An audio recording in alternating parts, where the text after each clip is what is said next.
الحمد للہ رب العالمین والصلاة والسلام علی سید المرسلین اما بعد فاعوذ باللہ من الشیطان الرجیم بسم اللہ الرحمن الرحیم. پڑھیے الصلاۃ والسلام علیک یا رسول اللہ، الصلاۃ والسلام علیک یا حبیب اللہ، الصلاۃ والسلام علیک یا نبی اللہ وعلى آلك واصحابك یا نور اللہ. فرمان مصطفیٰ صلی اللہ تعالی علیہ وآلہ وسلم کہ جس نے مجھ پر دن میں 50 مرتبہ درود پاک پڑھا. کتنی مرتبہ؟ 50 مرتبہ درود پاک پڑھا. اس کی کیا فضیلت ہے کہ حضور علیہ السلام فرماتے ہیں کہ بروز قیامت جب میدان محشر لگا ہوگا، بروز قیامت میں اس شخص سے مصافحہ فرماؤں گا. کس کے ساتھ مصافحہ فرماؤں گا؟ جس نے دن میں 50 مرتبہ روزانہ درود پاک پڑھا ہوگا. میں بروز قیامت اس شخص سے مصافحہ فرماؤں گا. تو کیا ہی اچھا امتی ہے جو دن میں بکثرت پڑھتا ہو. 50 گنتی سے بھی زیادہ ہو جائیں گے وہ. تو روزانہ کا یہ معمول ہونا چاہیے کہ ہم اتنا کثرت سے درود پاک پڑھتے رہیں. تو انشاءاللہ روزانہ ہم اس کی برکات سنیں گے کہ کیا کیا ہے. انشاءاللہ مختلف سنیں گے. تو آج ہم نے سنا 50 بار پڑھنے کی یہ برکت ہے کہ آقا علیہ السلام بروز قیامت اس امتی سے مصافحہ فرمائیں گے. اس محشر کے میدان میں اگر حضور ہمارا ہم سے مصافحہ فرما دے تو اور ہمیں کیا چاہیے؟ جس کو حضور کا ہاتھ ہمارے ٹچ ہو جائے اس کو جہنم کی آگ کیسے جلائے گی؟ تو اللہ پاک ہمیں حضور علیہ السلام پر خوب درود پاک پڑھنے کی توفیق عطا فرمائے. صلو علی الحبیب صلی اللہ تعالی علی محمد صلی اللہ تعالی علیہ وسلم. حضرت سیدنا جابر بن عبداللہ رضی اللہ تعالیٰ عنہ سے روایت ہے کہ رحمت عالمیان صلی اللہ تعالی علیہ وآلہ وسلم کا فرمان عالی شان ہے، میری امت کو ماہ رمضان میں 5 چیزیں ایسی عطا کی گئیں جو مجھ سے پہلے کسی نبی کو نہ ملی. نمبر 1، جب رمضان مبارک کی پہلی رات ہوتی ہے تو اللہ عز و جل ان کی طرف رحمت کی نظر فرماتا ہے، اور جس کی طرف اللہ عز و جل رحمت کی نظر فرمائے اسے کبھی عذاب نہ دے گا.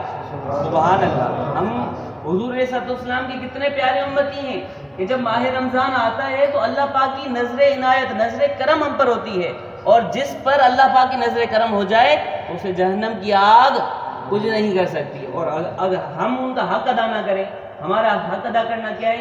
ماہ رمضان تو آ گیا، اس کا ہم ادب نہ کریں. نعوذ باللہ روزوں کے دنوں میں ہم دوپہر کے ٹائم کھا رہے ہوں، بغیر مجبوری کے کچھ کھا رہے ہوں، تو یہ اچھا ہے ہمارے لیے؟ نظر رحمت ہو چکی، اب امتی کے اوپر ہے جتنا مانگے.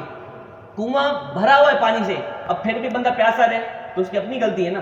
کنواں تو بھرا ہوا ہے. تو اللہ پاک ہمیں ماہ رمضان کا قدر کرنے کی توفیق عطا فرمائے. نمبر 2، شام کے وقت ان کے منہ کی بو جو بھوک کی وجہ سے ہوتی ہے اللہ تعالیٰ کے نزدیک مشک کی خوشبو سے بھی بہتر ہے. سبحان اللہ. اس روزے دار کی جو منہ کی بو ہوتی ہے بھوک کی وجہ سے، اللہ پاک کو مشک کی خوشبو سے بھی اچھی ہے. نمبر 3، فرشتے ہر رات اور دن ان کے لیے دعائیں مغفرت کرتے رہتے ہیں. سبحان اللہ. اتنے روزوں کے برکات ہیں، پھر بھی ہم روزوں میں دور ہیں. ایسا تو نہیں کرنا چاہیے نا ہمیں. نمبر 4، اللہ تعالیٰ جنت کو حکم فرماتا ہے میرے نیک بندوں کے لیے مزین یعنی آراستہ ہو جا، ان قریب وہ دنیا کی مشقت سے میرے گھر اور آرام میں راحت پائیں گے. سبحان اللہ. روزے کی ایسی جگہ ہے، یہاں پر روزے کا مطلب صبر.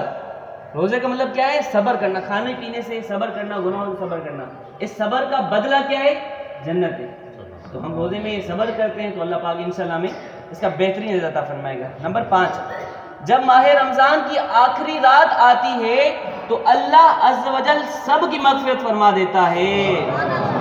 قوم میں ایک ایسا شخص نے کھڑے ہو کر عرض کی، یا رسول اللہ صلی اللہ تعالی علیہ وآلہ وسلم، کیا وہ لیلۃ القدر ہے؟ ارشاد فرمایا، نہیں. کیا تم نہیں دیکھتے کہ مزدور جب اپنے کاموں سے فارغ ہو جاتا ہے تو انہیں اجرت دی جاتی ہے نا. اب مزدور جو سارا دن بیچارہ مزدوری کر رہے ہیں صبح سے لے کر شام تک، اب شام کا وقت ہو گیا، اب اسے کیا دی جائے گی؟ اجرت دی جائے گی. ماہ رمضان میں جنہوں نے روزے رکھے، عبادتیں کی، اب آخری رات ہے، اب کیا ہوگا؟ سب کی مغفرت بھی ہو جائے گی. اب جس کی مغفرت ہونی ہے وہ بازار میں گھوم رہے، عشاء کی نماز پڑھی ہے، مغفرت ابھی مزدوری ملنی ہے، پیسے ہی نہیں ملے. پورا مہینہ آپ کا پھر ضائع چلا جائے گا نا. آپ نے سارا مہینہ سارا دن مزدوری کی, شام کے ٹائم پیسے دینے کا وقت ہے, اب ہے ہی نہیں, صحیح نہیں ہے نا.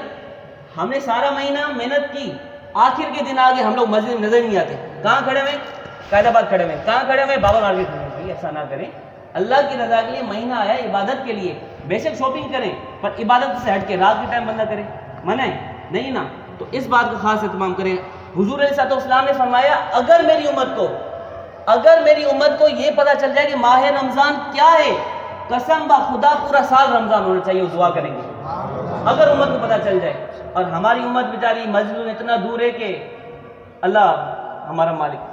تو اس بات کا خاص خیال رکھیں, مسجدوں سے تعلق جوڑیں. اپنی مسجد قریب ہے الحمدللہ. میں کل بھی یہ عرض کر چکا تھا کہ مسجد یہ جو عوام ہے, جوگی موڑ کی عوام ہے, ساری عوام یہیں پر ہے, بس یہ کہ اللہ کی رضا کے لیے آ جائے. آج جو ہم پریشانی کا رونا روتے ہیں, بیماریوں کا رونا دوڑتے ہیں, کس وجہ سے روتے ہیں؟ ہم اللہ کے در سے دور ہو گئے. اگر ہم نے اللہ کے در سے تعلق جوڑ لیا, قسم بخدا بیماریاں کہاں ہیں, پریشانی کیا ہے, نظر ہی نہیں آئے گا انشاءاللہ آپ کو. تو آج سے یہ عہد کر لیں کہ انشاءاللہ 5 نمازیں با جماعت مسجد میں پڑھیں گے, خوب قرآن پاک کی تلاوت کریں گے. ماہ رمضان اس بار آیا ماشاءاللہ پتہ ہی نہیں چلا, اور چلا بھی جائے گا, تشریف لے جائے گا, ہمیں پتہ نہیں چلے گا. تو جتنا ہو سکے اسے نیکی میں گزاریں. اللہ پاک مجھے اور آپ کو ان پیاری پیاری باتوں پر عمل کرنے کی توفیق عطا فرمائے. آمین بجاہ النبی.